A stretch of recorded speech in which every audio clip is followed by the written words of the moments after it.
Hello students, कैसे हैं आप सभी। तो बच्चों, आज की क्लास में हम लोग डेरिवेटिव में अगले टॉपिक्स को कवर अप करेंगे। दो चीजें सीखेंगे हम लोग आज। क्या है? तो सबसे पहले हम देखेंगे डेरिवेटिव ऑफ इम्प्लिसिट फंक्शन, उसके बाद हम देखेंगे डेरिवेटिव ऑफ पैरामीट्रिक फंक्शन। अब ये इम्प्लिसिट फंक्शंस क्या हैं, ध्यान से सुनना। अगर मैं आपको एक छोटा सा फंक्शन दूं बच्चों, जैसे मैंने लिखा suppose y minus 2x equal to sine x, ठीक है। यहां पर अगर मैं इसको फर्दर ऐसे लिख दूं, so it can be written as y equal to 2x plus sine x. क्या किया है आपने? अभी आपने y को in terms of x express किया है, मतलब this function is of this type, यानी y is equal to fx, f is a function of variable x where fx is 2x plus sine x. यहां पर आपने एक variable y को variable x की फॉर्म में एक्सप्रेस किया है।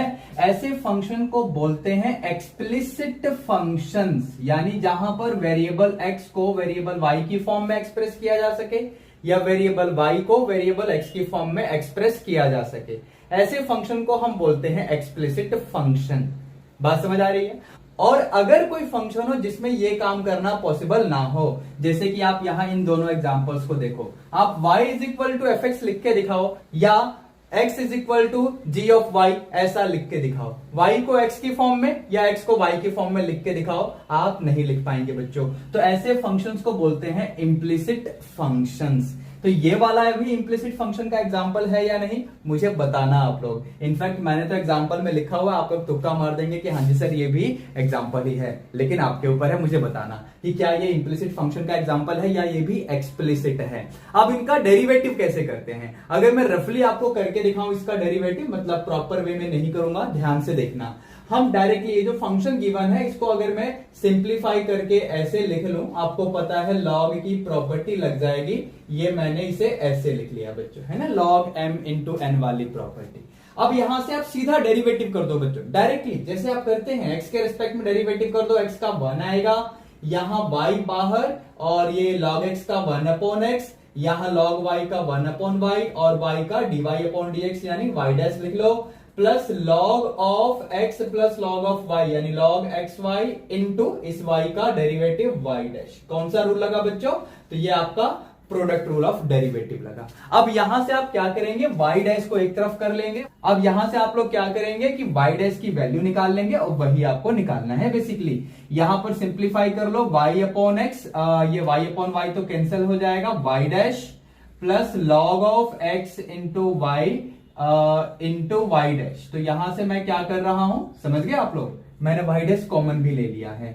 यहां से साइड चेंज कर लो तो 1 माइनस वाई ओवर एक्स, ठीक है, और इस पूरे के नीचे आ जाएगा 1 plus log of x y, now that is equal to y dash यानी d y upon d x.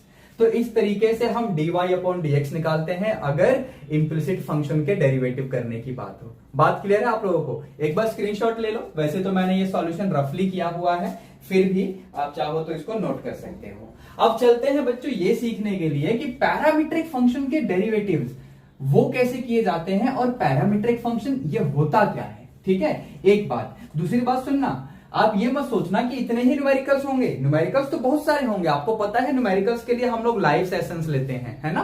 बहुत सारे न्यूमेरिकल्स हम लोगों ने ऑलरेडी किए हैं डेरिवेटिव के ऊपर लाइव सेशंस में, इन पे भी होंगे, डोंट वरी, वेट करिए। आइए जरा देखते हैं पैरामीट्रिक फंक्शन का मतलब क्या है, ये भी सीख लेते हैं। देखो बच्चों, यहां पर एक एग्जाम्पल दिया हुआ है, x एंड y। x को हमने y की फॉर्म में डायरेक्टली एक्सप्रेस नहीं किया है, या y को x की फॉर्म में डायरेक्टली एक्सप्रेस नहीं किया है। हमने क्या किया है कि x को in terms of variable t, y को in terms of variable t ऐसे एक्सप्रेस किया है। मतलब मैं ये कह रहा हूं बच्चों कि x को in terms of variable t, suppose एक फंक्शन f ऑफ t आ गया, एंड y को in terms of variable t, suppose g of t एक फंक्शन आ गया। तो यहां पर ये जो t है, ये जो वेरिएबल t दिख रहा है आपको, या फिर यहां पर इसको बोलते हैं हम लोग पैरामीटर, ठीक है। अच्छा एक बात, दूसरी बात, यहां पर ये जो वेरिएबल t है इसकी जगह थीटा सिंबल भी यूज किया जाता है बच्चों। अब इसका डेरिवेटिव कैसे करते हैं, तो ध्यान से सुनना। dx बाय dt आप निकालो सिंपली, क्या आ जाएगा, f डैश ऑफ t आएगा।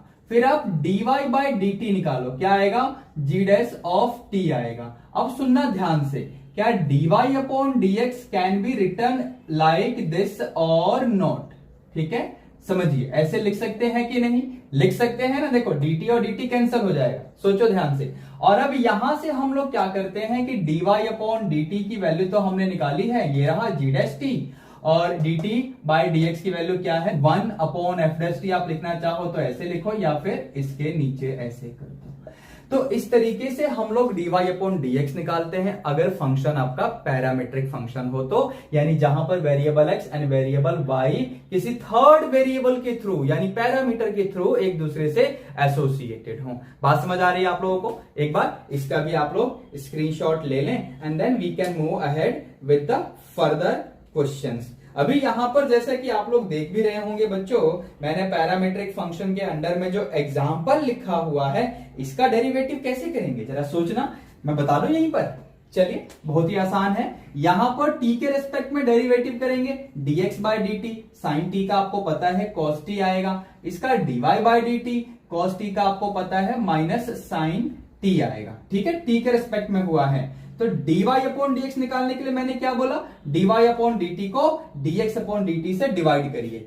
इसका ध्यान रखना, dx बाय dt से डिवाइड हुआ है इसलिए dt बाय dx से मल्टीप्लाई हो रहा है। ठीक है, तो ये आपका आ जाएगा minus sine t into 1 upon cos t. Of course ये क्या आपका बनेगा, ये बनेगा माइनस 10t। ठीक है बच्चों, बस यहीं पर आपका आंसर खत्म हो गया, इस क्वेश्चन का सॉल्यूशन खत्म हो गया, आंसर आ गया। इस तरीके से हम पैरामीट्रिक फंक्शन का डेरिवेटिव करते हैं। अब यहां पर एक और इंपॉर्टेंट चीज आप लोगों को सीखनी है, अब वो क्या है बच्चों, तो वो है आपका सेकंड ऑर्डर डेरिवेटिव। तो second order derivative of a function. अब इसका मतलब क्या है, ध्यान से समझना।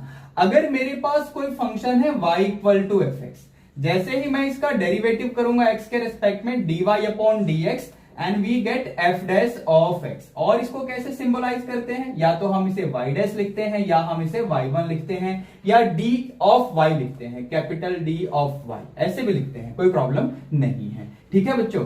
अच्छा, अब अगर मैं इसका एक बार और डेरिवेटिव करूं, ध्यान से सुनना, मैकेनिज्म देखना। मैंने बोला d by d x of d y upon d x, यानी एक बार और डेरिवेटिव करो। ठीक है, डी बाई डी एक्स का ऑपरेटर एक बार और लगाओ, तो d by d x of d y upon d x, this will now give you d two y upon d x two. और ये जो एक्सप्रेशन मिला इसी को बोलते हैं second order derivative of the function y which is equal to f x. और further इसे कैसे लिख सकते हो आप लोग, आप इसे f डबल डैश एक्स लिख सकते हो, आप इसे y डबल डैश लिख सकते हो, और ये y1 जो है इसकी जगह आप लोग क्या लिख लें, y1 की जगह डबल डेरिवेटिव में क्या आएगा, y2 आ जाएगा।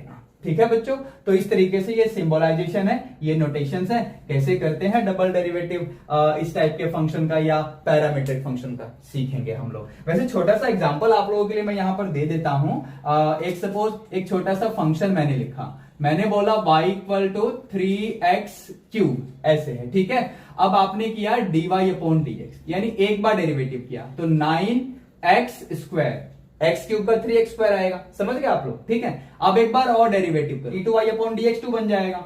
ठीक है, ये बनेगा 18x, बात समझ आई, x स्क्वायर का 2x, 9 बाहर मल्टीप्लाई में है। ठीक है, अब मान लो आपको एक बार और डेरिवेटिव करना है, बेटा यहां पर आपका सेकेंड ऑर्डर डेरिवेटिव आ चुका है, डबल डेरिवेटिव आप कर चुके हैं, लेकिन एक बार और करो, यानी ये आपका क्या हो गया d3y अपॉन dx3, यानी यहां d बाई dx दोनों तरफ फिर से लगा दो, तो ये आपका 18 आ जाएगा। बात समझ आ रही है, तो ये कौन सा डेरिवेटिव है, ये आपका थर्ड ऑर्डर डेरिवेटिव है of the function y equal to 3x3। एक बार और कर लो, क्या आएगा, एक बार और करोगे तो 0 आ जाएगा, यानी fourth order derivative will be 0, मतलब d4y upon dx4 will be equal to 0। 18 का डेरिवेटिव, कांस्टेंट का डेरिवेटिव 0 हो जाएगा। तो इस तरीके से हम लोग किसी भी सिंपल से फंक्शन का अगर डबल डेरिवेटिव निकालना हो तो इस तरीके से काम किया जाता है। अब एक दो क्वेश्चन करते हैं और फिर मूव ऑन करते हैं लाइव सेशंस की तरफ। ठीक है, चलिए आ जाइए, फोटो ले लो बच्चों, इसका स्क्रीनशॉट ले लो जल्दी से, मैं इसको रब करने वाला हूं कंप्लीटली। ठीक है, चले बच्चों, ओके आ जाइए।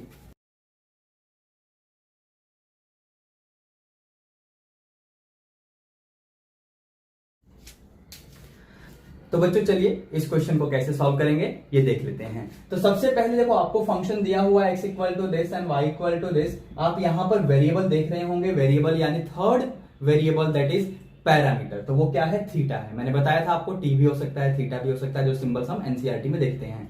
आपको dy/dx तो निकालना है, लेकिन तब निकालना है जब थीटा की जगह π/4 हो। फिर आपको डबल डेरिवेटिव भी निकालना है, सेकंड ऑर्डर का डेरिवेटिव भी निकालना है। तो कैसे करेंगे, सॉल्यूशन स्टार्ट करते हैं बच्चों। सबसे पहले इस क्वेश्चन का तो dx/d निकालो, यानी जो भी फंक्शन है आपको यहां पर we are going to differentiate this function, we will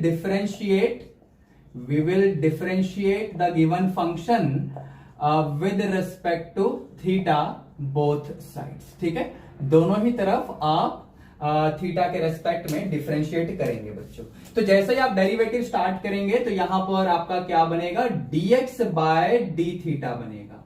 तो a बाहर 3 पावर में से आएगा तो cos स्क्वायर थीटा, और cos थीटा का आप सभी को पता है माइनस साइन थीटा होगा। अब यहां से dy/d भी निकाल लो। आप चाहो तो नेक्स्ट स्टेप में लिख लो, मैंने कॉमा लगा दिया है, साइड में ही लिख रहा हूं, या फिर ये एंड लिखकर लिख लो यार, वो तो सिंपल सी चीजें हैं ना बच्चों।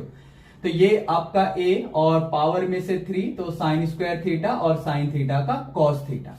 अब क्योंकि ये वाली चीज आप मतलब शुरू के 2-3 क्वेश्चन करेंगे ना बच्चों, तो इस चीज को लिख लेना बार बार, आपको याद रहेगा।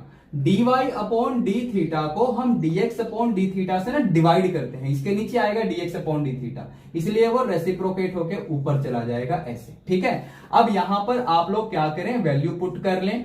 तो dy/dx is equal to dy/d, ये रहा 3a sine square theta into cos theta, और इसका उल्टा करना है हमें और मल्टीप्लाई करना है। ठीक है, यानी डिवाइड करना है बेसिकली। तो -3a cos square theta into sine theta. Check करना एक बार, 3 कैंसिल होगा और a भी कैंसिल होगा, ऊपर एक साइन की पावर 1 बचेगा, नीचे कॉस की पावर 1 बचेगा और नेगेटिव भी बचेगा। तो -10 थीटा आपका आ जाएगा dy/dx। एक बार चेक करिए मैंने सही किया है कि नहीं। ठीक है बच्चों, अब क्योंकि आपको निकालना था फर्स्ट पार्ट में dy/dx जब थीटा क्या हो तो π/4 हो। इसी चीज को और कैसे लिखते हैं मैथमेटिकली, या क्वेश्चन में और कैसे पूछ सकता है, ऐसे कह सकता है कि dy/dx एट थीटा इक्वल्स π/4। समझे आप लोग। चलिए इसमें थीटा की जगह π/4 डाल दो बस, तो -10 π/4। तो अब थीटा की जगह π/4 आप डाल दो, यानी -10 π/4। अब आपको 10 π/4 की वैल्यू पता ही है, बाहर नेगेटिव है, तो इसका आंसर आ गया -1। बात समझ आई आप लोगों को। ठीक है बच्चों, अब चलते हैं जरा ये डबल डेरिवेटिव कैसे निकलेगा। ध्यान से सीखना, ध्यान से समझना। ठीक है ना, आप लोगों ने dy/dx तो निकाल लिया बच्चों, ये रहा आपका dy/dx। अब मेरी बात पे गौर करना, जब पैरामीट्रिक फंक्शन का डबल डेरिवेटिव आता है तो उतना आसान नहीं होता जितना आपने कुछ देर पहले एक छोटे से फंक्शन का मैंने रफली कराया था y = 3x³ का डेरिवेटिव। डबल डेरिवेटिव तक हम पहुंचे थे, मैंने थर्ड ऑर्डर डेरिवेटिव भी निकाल दिया था उसका। तो अगर पैरामीट्रिक फंक्शन की बात है तो यहां पर एक छोटी सी गलती होती है ज्यादातर बच्चों से। जरा ध्यान से देखना वो गलती क्या है और हम उसको ठीक कैसे करेंगे, क्योंकि हमें ध्यान रखना होगा, हमसे गलती तो होनी ही नहीं चाहिए। चलिए, इसका डेरिवेटिव जैसे ही मैं स्टार्ट करूंगा तो मुझे क्या करना है, ध्यान से सुनना, d/dx लगाना है दोनों तरफ। जैसे ही d/dx लगेगा दोनों तरफ, तब जाके आपका LHS में बनेगा d2y/dx2, double derivative of y with respect to x। तो d/dx लगेगा, थीटा देखकर ज्यादातर बच्चे यहां पर थीटा के रेस्पेक्ट में डेरिवेटिव कर देते हैं, ये गलती होती है। और दूसरी गलती क्या होती है, देखो यहां पर ये नेगेटिव तो बाहर, tan थीटा का सीकेंड स्क्वायर थीटा, और बच्चा भूल जाता है कि एंगल का भी डेरिवेटिव होगा। चेन रूल से एंगल थीटा का डेरिवेटिव करोगे तो d/dx, क्योंकि अब थीटा के रेस्पेक्ट में नहीं हो रहा है, जिसके रेस्पेक्ट में हो रहा है, तो ये वैल्यू 1 नहीं बनेगी। d/d ऑफ थीटा करते तो 1 बनता, यहां d/dx ऑफ एंगल थीटा किया है तो ये ऐसा दिखेगा, और ऐसा दिखेगा तो बच्चों आप लोग समझ गए होंगे। ऊपर से मैं dθ/dx की वैल्यू पुट करूंगा। ये देखो dx/dθ है, इसका उल्टा करके यहां से वैल्यू पुट किया जाएगा। सो -1/3a, ये आपका cos स्क्वायर थीटा और ये आपका साइन थीटा। ठीक है बच्चों, अब यहां से क्या होगा, ये नेगेटिव नेगेटिव को पॉजिटिव बना देंगे हम लोग, और ये cos स्क्वायर को ऊपर ले चलते हैं, तो ये आपका सीकेंड की पावर 4, ठीक है, और नीचे आपका 3a बचेगा, और साइन थीटा को या तो नीचे रखो या ऊपर ले जाओ, तो मैंने नीचे ही रहने दिया, ऊपर ले जाएंगे तो कोसिकेंड थीटा बन जाएगा, वो आपके ऊपर है। तो इस तरीके से ये आपका सॉल्यूशन आ गया। Just make a note of this, take a screenshot और फिर हम लोग आगे चलते हैं बच्चों। ठीक है, एक बार ध्यान से इस क्वेश्चन को समझिए।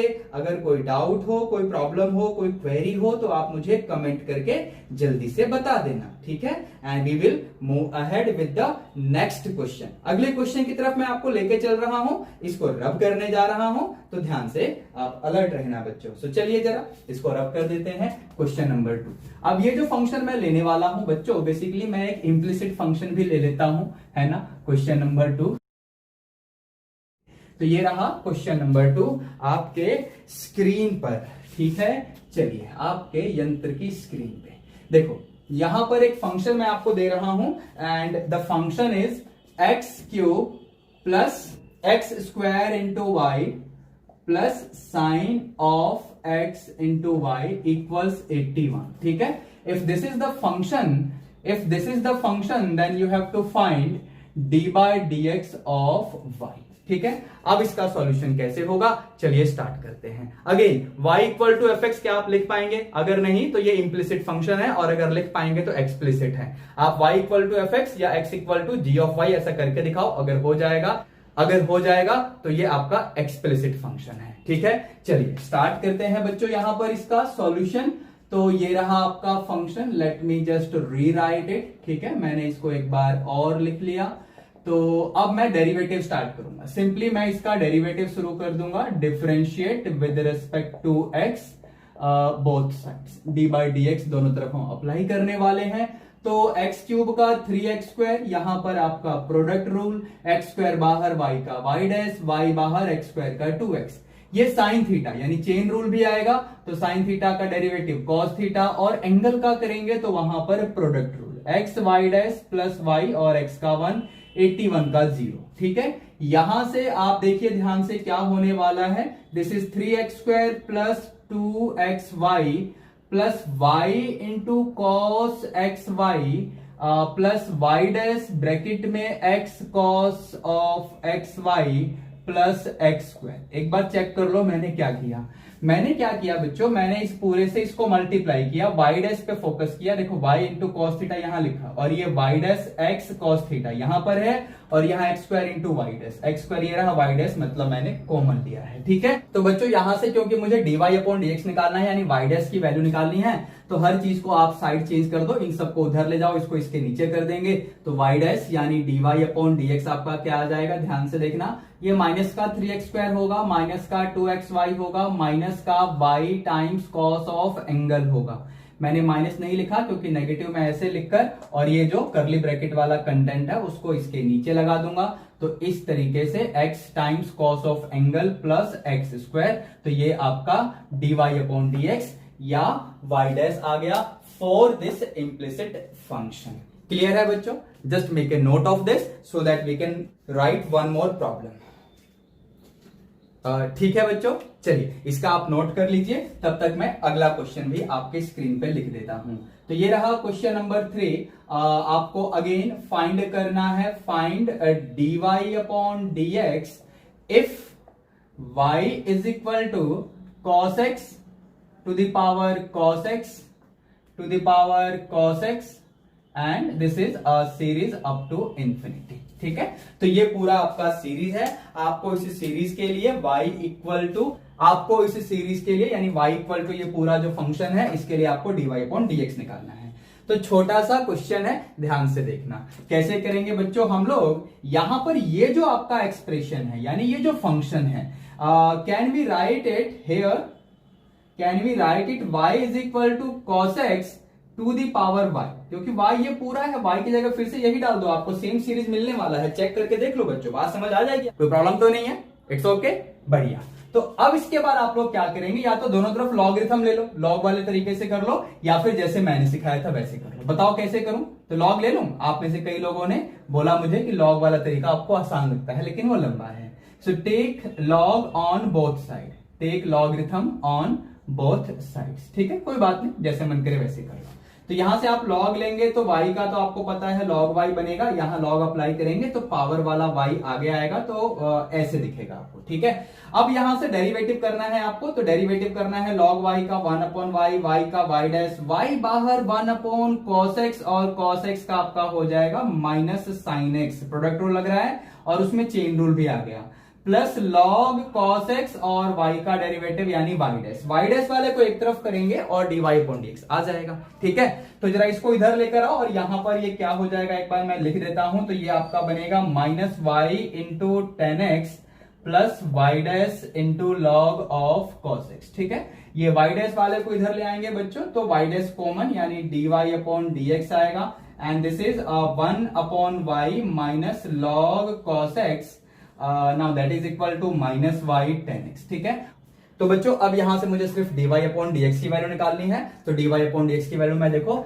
यहां टॉप में निकाल देता हूं आपके लिए, यहां एक बॉक्स बना देते हैं, यहां पर dy अपॉन dx की वैल्यू मैं लिख दूंगा आपके लिए इस वाले फंक्शन के लिए, यहां स्टार लगा देता हूं, यहां पर हमने dy अपॉन dx की वैल्यू लिखनी है, थोड़ा स्पेस कम है, तो dy अपॉन dx यहां से आपका क्या आने वाला है, so dy upon dx will be equals to minus y tan x, यानी माइनस y टेन एक्स, और पूरे के नीचे आपका क्या आएगा 1 अपॉन वाई माइनस दिस, तो इसका एलसीएम भी ले लेंगे, तो ये बनेगा आपका 1 minus y log cos x, इसका एलसीएम ले लें 1 minus y log cos x upon y, upon वाला वाई ऊपर जाएगा तो इसको वाई स्क्वायर बना देगा।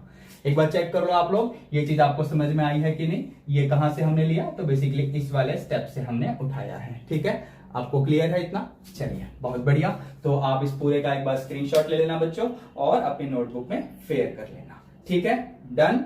चलें अगले क्वेश्चन की तरफ। एक और क्वेश्चन ले लेता हूं मैं आपके लिए पैरामीट्रिक फंक्शन का ही।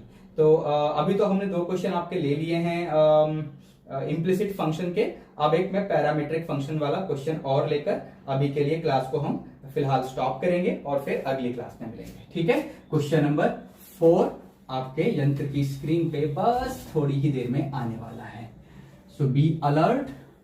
क्वेश्चन नंबर 4 के लिए अच्छा क्वेश्चन है, आसान है, अच्छा हो या जो भी हो, इट्स वेरी इजी सम।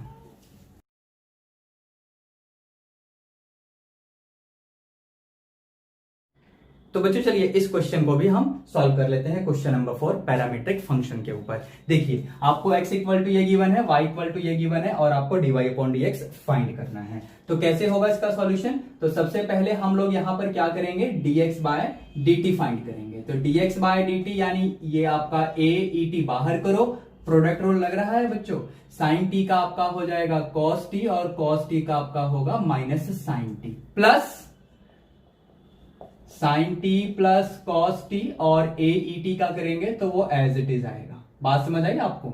ठीक है, मैंने प्रोडक्ट रूल अप्लाई किया है, क्लियर है सभी को?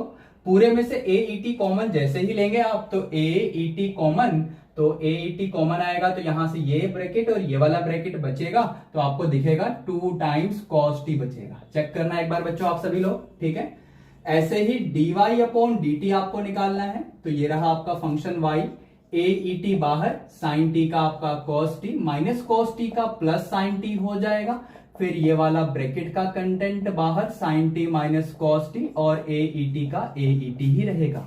अगेन ए ई टी कॉमन लेंगे तो अंदर जो बचेगा उसमें से कॉस टी और ये माइनस कॉस टी कैंसल, यानी 2 टाइम्स साइन टी बचेगा। ठीक है बच्चों, अब यहां से क्योंकि आपको निकालना है dy अपॉन dx, तो dy अपॉन dt को आप dy अपॉन dt को आप डिवाइड करते हैं dx बाय dt से, और इसी को फिर आप लोग ऐसे लिख देते हैं इंटू dt बाय dx। ठीक है, अब यहां पर वैल्यू आप पुट कर दो, dy अपॉन dt यानी a e t into 2 times sign t, और डिवीजन करना है तो यानी इससे डिवीजन करना है dx बाय dt वाले से, तो 2a e t cos t।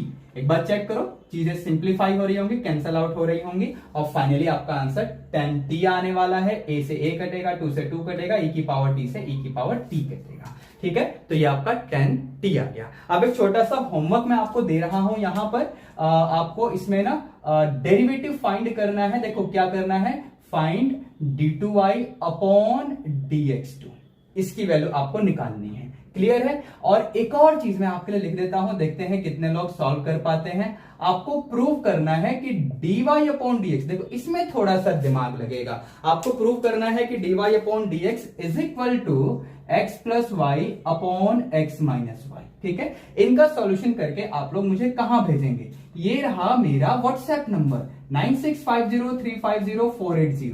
WhatsApp कर दो या टेलीग्राम कर दो, नंबर सेम ही है। आप मुझे अपना सॉल्यूशन यहां पर भेज के वेरीफाई करा सकते हैं। एक्चुअली इसका तो आप आंसर बता देंगे ना कमेंट करके, लेकिन इसके लिए आपको सॉल्यूशन भेजना ही पड़ेगा। सो बच्चों, इसी के साथ हम लोग थोड़ा साइड हो जाते हैं ताकि आप इसका स्क्रीनशॉट लेकर अपनी नोटबुक में इसको फेयर कर लें। और अब बारी है आप लोगों के लिए बहुत इंपॉर्टेंट मैसेज की। इंपॉर्टेंट मैसेज क्या है? तो हमने आज की क्लास में parametric function, implicit function, explicit function, double derivative, इतनी चीजें सीख ली हैं हम लोगों ने। तो अब इनके ऊपर न्यूमेरिकल्स बहुत सारे करने हैं। अभी तो सिर्फ 4 न्यूमेरिकल मैंने आज की क्लास में लिए, न्यूमेरिकल अभी और भी आने वाले हैं। उन सभी न्यूमेरिकल्स के लिए लाइव सेशन जरूर देखा करो, ठीक है बच्चों। और अगर आपको ये लेक्चर समझ में आ गया है तो वीडियो को शेयर करना मत भूलना, चैनल को सब्सक्राइब वो तो बनता है, और लाइक वो तो आप कर ही देंगे। चलिए, थैंक यू वेरी मच, मिलते हैं।